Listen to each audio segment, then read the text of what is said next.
এদল মহিলাৰ উত্তাল প্ৰতিবাদত কঁপি উঠিল মঙলদৈ সদৰ থানাৰ চৌহদ। সকলোৰে মুখে মুখে এটাই শ্লোগান, ৰাহুলৰ হত্যাকাৰীক ফাঁচি দিয়ক, ৰাহুল চাহক ন্যায় দিয়ক।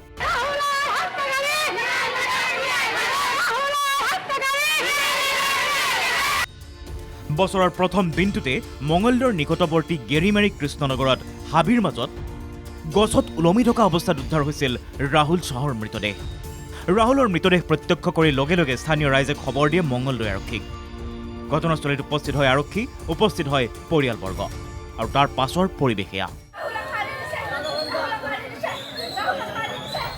এতিয়া ৰাইজৰ অভিযোগ, এয়া আত্মহত্যা নহয়, এয়া এক হত্যাকাণ্ড। প্ৰেমজনিত কাৰণত সংঘটিত এই হত্যাকাণ্ড। ৰাইজৰ দাবী, ৰাহুল এনেকৈ মৰা ল'ৰা নহয়, এয়া সম্পূৰ্ণ এক পৰিকল্পিত হত্যাকাণ্ড। তিনিগৰাকী যুৱতীৰ বিৰুদ্ধে অভিযোগ উত্থাপন কৰি ৰাইজে ক'লে, ৰিয়া, মহিমা, মাম্পীয়ে হত্যা কৰিলে ৰাহুলক। ৩১ ডিচেম্বৰত নিশা পাৰ্টি কৰোঁতেই হত্যা কৰিলে ৰাহুলক। আমাক ছোৱালীকেইজনী হাতত লাগে, বাছ ইমানে। ৰাইজে কি কয়, আমাক হাতত লাগে, আমাৰ ছোৱালী হাতত লাগে। বুকু ফাটি গৈছে যে এইটো ল'ৰা ইমান সহজে মৰিব নোৱাৰে বুলি কিনে। আৰু মাৰা চুইচাইড কৰা ল'ৰাটো এনেকুৱা নহয় যে এটা সৰু সামান্য গছত যে চুইচাইড কৰিব। এটা গাঁঠিত কোনোবা চুইচাইড কৰে নেকি? কোনো নকৰে। তেওঁলোকে সেইটো মাৰি কিনে থৈছে।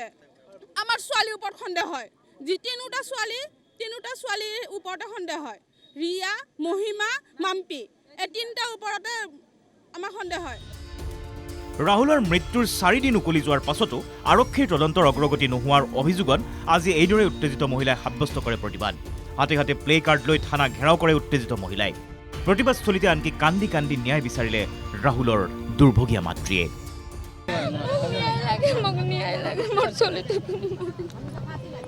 প্ৰতিবাদকাৰীৰ সৈতে আৰক্ষীৰ বুজাবুজিত অৱশেষত সাম কাটে পৰিস্থিতিৰ।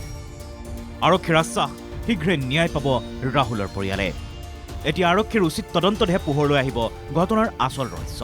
প্ৰকৃততে এয়া হত্যা নে আত্মহত্যা? মঙলদৈৰ পৰা লক্ষীনন্দন কলিতা ৰিপৰ্ট, NKTV+।